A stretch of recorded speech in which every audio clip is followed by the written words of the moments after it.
So here I have actually shown a diagram that you can also find in your textbook. So I have given this diagram from there. So it's between a comparison. Though I have written the title is definition, but we actually, yes, it's a definition, but comparison definition, right? We are doing both of the things together. Define the capital and revenue transaction. At the same time, we will gonna compare these two together. Okay, so let's start. Long term, as I told you, like the benefit consumed from transaction, that is if it is long term and if it is short term. It can be two types. If the benefits consumed from transaction, if a benefit consumed from transaction for the long term, that we can say capital. And if it is short term, we can say it revenue. Right, okay.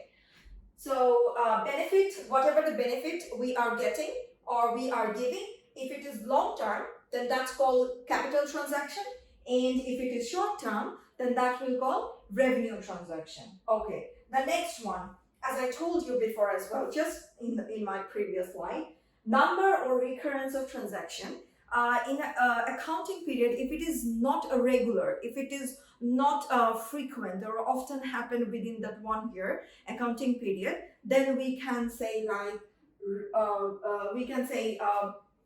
irregular, right? Capital one. But if it is regular, day to day, or happen often in between the accounting operating period, right? Then that will be called revenue, whether it is a payment or it is a receipt. The next one is large. If the amount, the value of financial value is big, is massive, then it will go to the capital one. And if it is small, then it's called revenue. For example, investment, capital investment like 5 crore.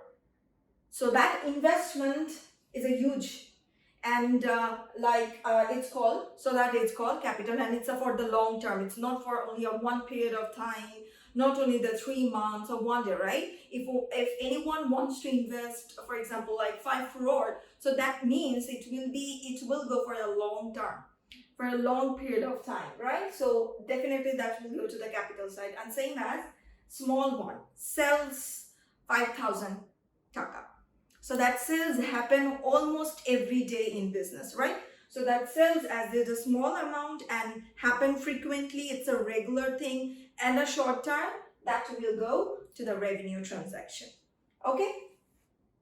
So all transactions are divided. So this is how all types of transactions, whatever the transaction happening in the business organization, that's actually can divide it into 2 types. One is capital and the other one is revenue. Okay? Okay. So I think it would be clear